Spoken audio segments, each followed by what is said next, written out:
Good evening, everybody. I would like to welcome you to our episode number 3 virtual beer dinner with True Respite. So sit back and enjoy this one. This is going to be your welcome course. Very, very simple. Done a watermelon and Fresno Chili Gazpacho for you.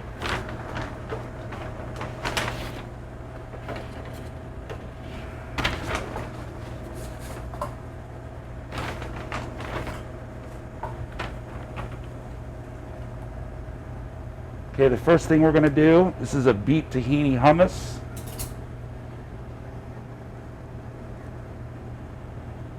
Let's go ahead and put a dollop of that there.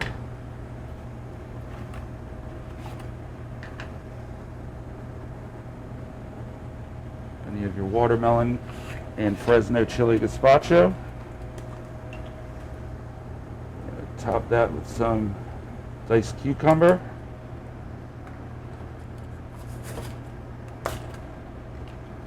I have toasted quinoa, give it a nice nutty texture.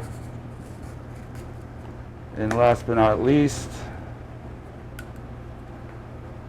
I got some fresh chervil. It's a very underused herb. Okay, here we go.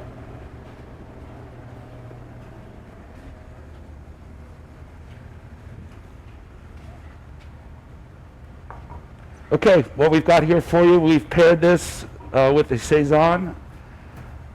And Brennan's going to go over that with you. This is a watermelon and Fresno Chili Gazpacho, Beet Tahini, diced cucumber, toasted quinoa, and fresh chervil. Thank you. Enjoy.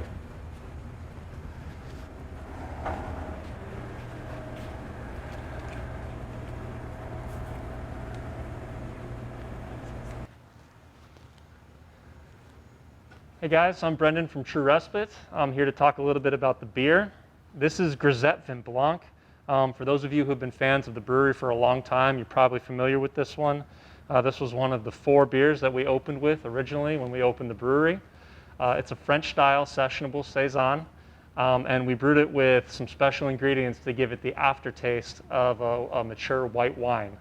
I'm not sure that Kenny has given me permission to tell everybody what that is yet, but yeah, you should definitely be getting a weedy, low alcohol, delicious French-style Saison with the white wine finish. Cheers and enjoy your beer. All right, everybody, we're going to move on to our first course. First course, I'm going to go ahead and unpack for you. You're going to want to preheat your oven to 400 degrees. If you can, get yourself a non-stick little skillet like this, 6-inch, 8-inch will work. If you've got a little casserole dish at home. If you're preparing for 2 people, this will work as well. For this demonstration, I'm going to be preparing for 1. The only difference is you'll add an extra egg before it goes in the oven. Let's get to it.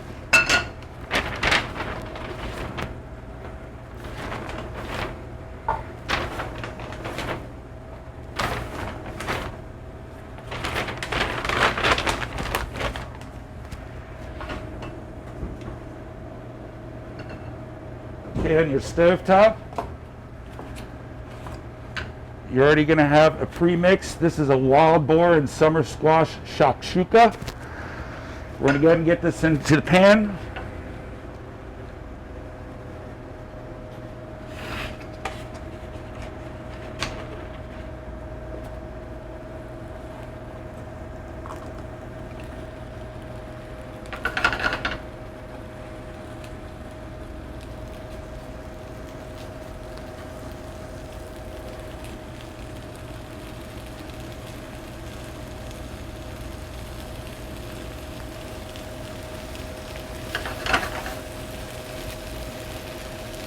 Going to take about 2 minutes of sauteing.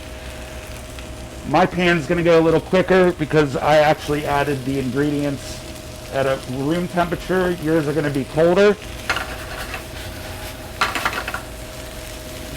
Clear a little hole there in the middle. I've got a duck egg.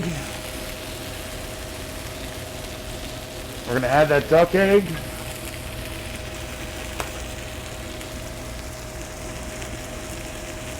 I've got shredded Greek mountain cheese. This is a goat and sheep mix. We'll go ahead and top with a little bit of cheese, a We'll save the rest of the cheese for the end. Cut the stove. Going to go in the oven for about 5 minutes. I'll be right back. Okay, you got about 1 minute left, 45 seconds left in the oven. You're going to take a piece of naan bread that came in your bag. We're going to just toast that real quick.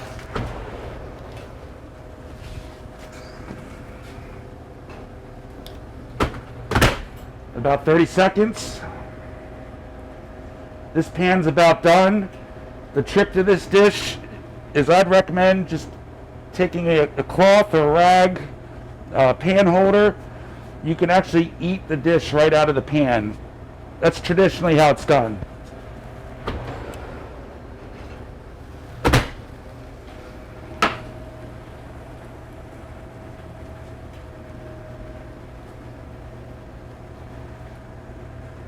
Take the rest of this cheese.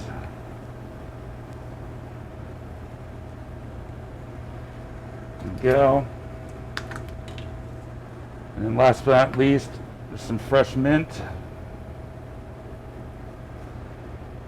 And that naan bread is just about ready.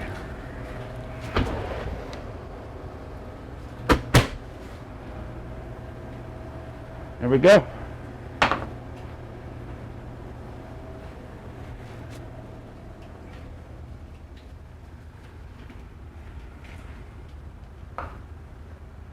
Okay, like I said before, traditionally it's eaten right out of the pan. Take your bread, you can dip, get yourself a spoon, fork.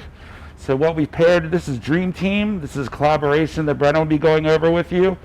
We've got a summer squash and wild boar shakshuka. We've got a duck egg, fresh mint, Greek mountain goat cheese, side of naan bread. Enjoy, everybody.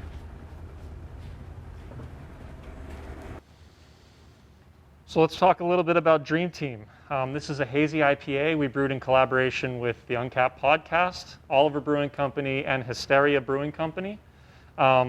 This beer we call an American Durwood IPA because Tyler, Jason, myself, and Chris have pretty much come to the understanding that beer style names mean nothing when it comes to IPAs anymore. So we thought we'd poke a little fun at the culture of trying to be so specific with beer style names when they generally don't tend to mean much.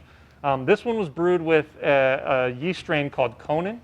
It's usually a very expressive yeast strain with some good like fruity esters and a touch of vanilla oftentimes.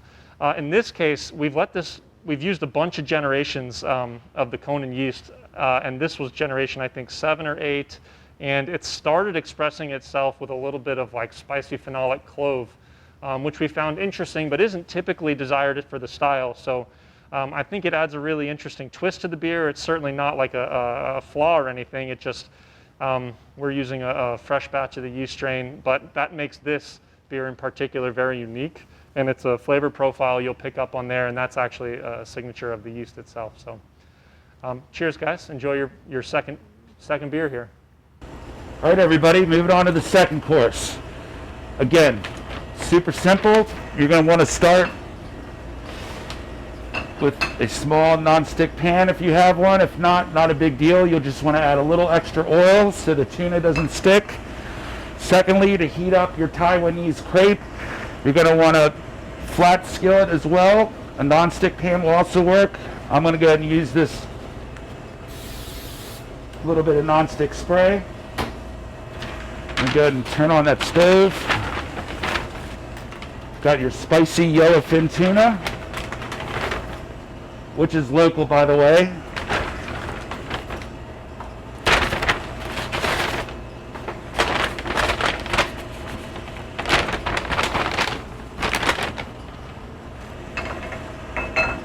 Okay, the pan's getting hot. Well, that's getting hot. This is called Dan Bing. This is a Taiwanese crepe made with egg as well. Go ahead and set that there.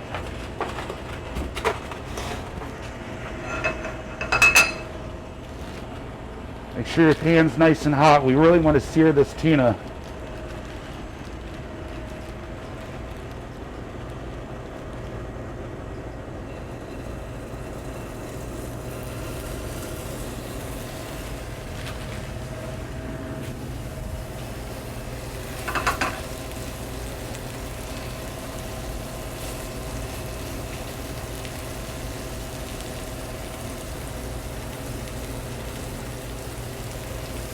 You're going to want probably about a minute on each side at the most.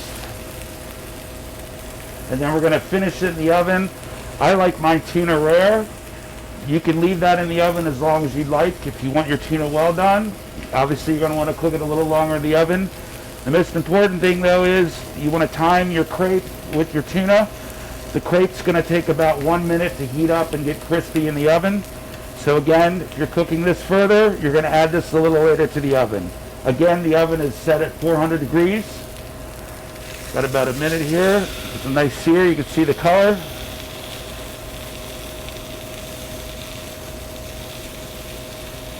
And that about does it for me. I'm going to go ahead and throw it in the oven for about 1 minute, and I'll be right back.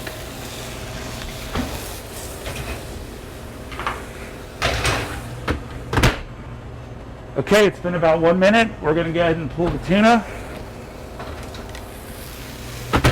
Let that rest there for 1 second. Got about 5 more seconds on the Dan Bing pancake.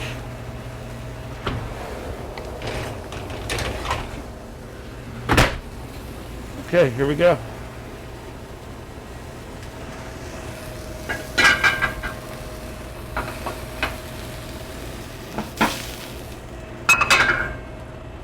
You can cut up your tuna any way you'd like.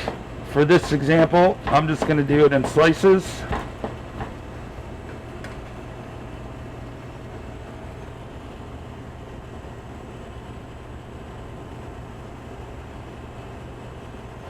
Just like here.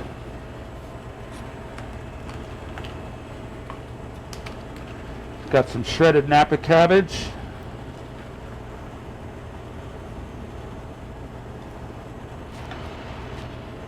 This is Japanese pickled avocado and sour plum.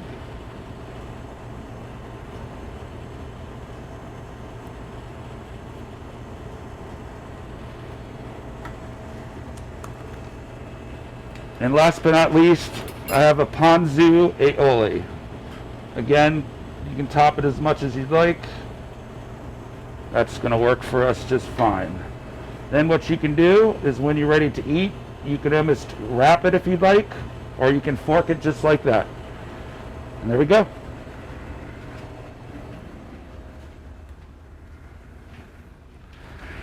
Okay, everybody, second course. We've paired with Get By With a Little Help from our friends. This is another collab. Brendan will go over the beer with you. It's a double NEIPA. Nice representation to compare with the beer and pair would be a very spicy, this is a spicy tuna. This is a Dan Bing Taiwanese pancake. I've got pickled avocado and sour plum, shaved Napa cabbage, and a Ponzu aioli. Enjoy, everybody. All right, beer number 3. As Niko mentioned, this is Get By With a Little Help from our friends. This is a collaborative project that Saints Row Brewing Co. down in Rockville started. They are our neighbors just up the road. The art was done by their artist Tristan, who has done a lot of the iconic art for Saints Row's cans. This was a hazy double IPA meant to use a lot of the hops that are very popular. So when Tony put together this collab, he handpicked a few breweries. I know Midnight Run was part of this. We're doing one ourselves. He had chosen a brewery out in Nebraska. So it was a limited number of breweries who were doing this collab together. He gave us a list of hops. We had a similar base recipe, and then he essentially let every brewery put their own twist on the recipe with your own house flavor. So this again was brewed with the similar Conan yeast strain that we used in Dream Team.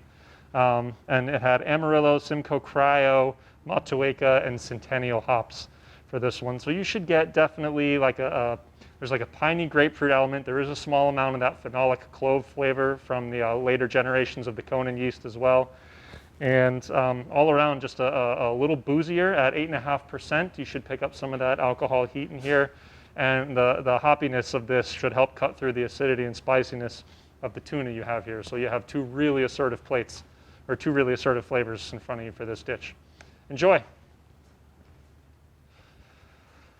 Okay, everybody, we're going to move on to our final course of the dessert course. First of all, I want to thank Brennan with True Respite. I also want to thank Graham and Chris with Uncapped. Thank you, everyone. Really appreciate it. Obviously, none of this can happen without all of their help. So again, thank you so much. Hope you all enjoyed everything. This is the simplest bag you will ever get from me. This is it, folks. All ready to go. It's that simple.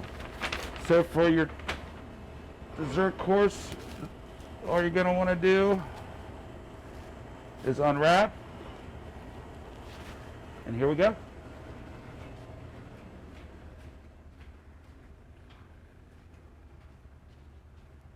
Okay. Again, thank you very much, everyone, for participating. Thank you, True Respite, Brennan, Chris, Graham with Uncapped. This is a fitting way to end this episode. This is Beach Drink. Chris has heavily influenced these strong-arming breweries to make these sours. And this sour is delicious, by the way. I had 2 last night, so you're really going to enjoy this. This is raspberry beach drink. We pair with that. Got a lemon meringue trifle, and then we candied fresh raspberries with Sour Patch Kids. So please enjoy, everybody, and turn it over to Brandon. Thank you. Hey guys, for your last beer here, as Chef Niko mentioned, we have raspberry beach drink. This is a fruited kettle sour ale with raspberries and lemons. So the idea is that you have a low alcohol beer that you can enjoy out in the hot weather by the pool, especially at the beach. I'd like to thank Chef Niko for having us and the whole crew over here at Roasthouse Pub. Obviously, this is a world-class organization with world-class food. I'd like to thank Graham and Chris at Uncapped for having us out and putting this video together.